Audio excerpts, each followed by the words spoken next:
Thank you very much, Mr. Chairman, and thank you to our witnesses for testifying before the subcommittees today. I want to note that the absence of more members on this side is not indicative of our concern about the issue. The change in time and conflicting hearings are to blame. So I also want to start by emphasizing on behalf of my colleagues on my side of the aisle that we are not anti-industry, nor are we opposed to the development of new chemicals. We simply want to ensure that scientific information is available to determine the health effects that might result from exposure. This is about protecting human health. I'm glad you recognize that, Mr. Chairman.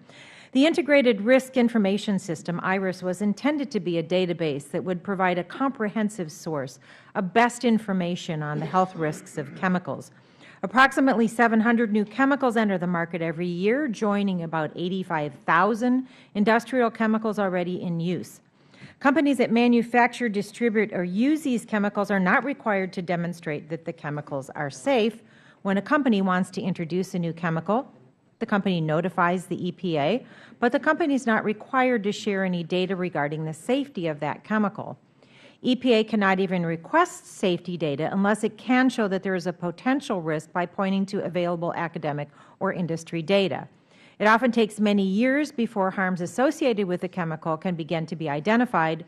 Thus, there is no good public safety check in place. There is what seems to be an obvious need for transparency. Despite that, since the 1990s, the industry appears to have used some strategies to try to slow IRIS entries, tie EP up in lengthy reviews and interagency dialogues, or generally cast doubt on claims that a particular chemical might have an adverse health effect. For example, during the Bush administration, the Office of Management and Budget hired a toxicologist and epidemiologist to run so-called peer reviews of draft IRIS entries, a policy that resulted in endless requests from OMB the EPA go back and look at different literature or make minor changes to their findings. The Bush administration also created an interagency review process that allowed agencies with significant pollution problems to challenge the EPA IRIS drafts. Production of new IRIS assessments was so slow that the GAO put IRIS on their watch list. You mentioned that, Mr. Chair. And there was a bipartisan push to let EPA take control of their program and expand their productivity. The Obama administration sought to strengthen IRIS and moved OMB into the background while lessening unnecessary interagency review mechanisms. The response from those who are opposed to IRIS has been to call on the National Research Council to continually review IRIS assessments.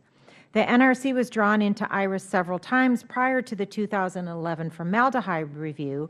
In each case, they largely supported EPA's findings but offered advice about how to complete more systematic reviews and how to improve the science assessments.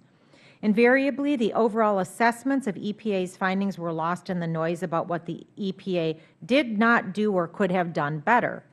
The 2011 report was a little different. The National Research Council used that report to praise the substantial improvements, thank you, Dr. Olden, made by the EPA thus far and offer a roadmap how to make IRIS more efficient, to accelerate and streamline the assessments.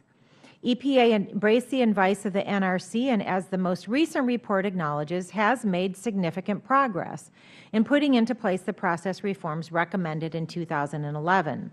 Now we are faced with a question: what is the National Academy's off-ramp strategy for getting out of the business of doing endless IRIS reviews? Questions have been raised about whether the American Chemistry Council may have an interest in keeping IRIS unproductive. Does every NRC report offer an opportunity for criticisms about the quality of the science at the EPA? These are issues we hope you will address today. At this point, I am very interested to hear whether the Academy has reached the end of its productive contributions. If not, where is that point?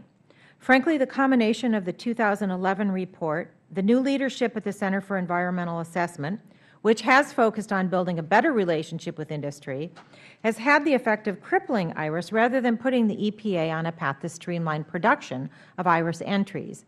In fact, unless changes are implemented, it very well may cripple the program as much as when OMB was involved with repeated peer reviews. So I'm very interested to hear from Dr. Olden what you intend to do to get production of IRIS assessments moving. I look forward to the testimony from each of the witnesses. There have been a lot of questions raised, but importantly, this committee needs to hear how we are going to get out of the way, let EPA do its job of producing assessments of chemicals that may be suspected of and may be causing harm to our constituents and our communities. Thank you very much, Mr. Chairman, and I yield back.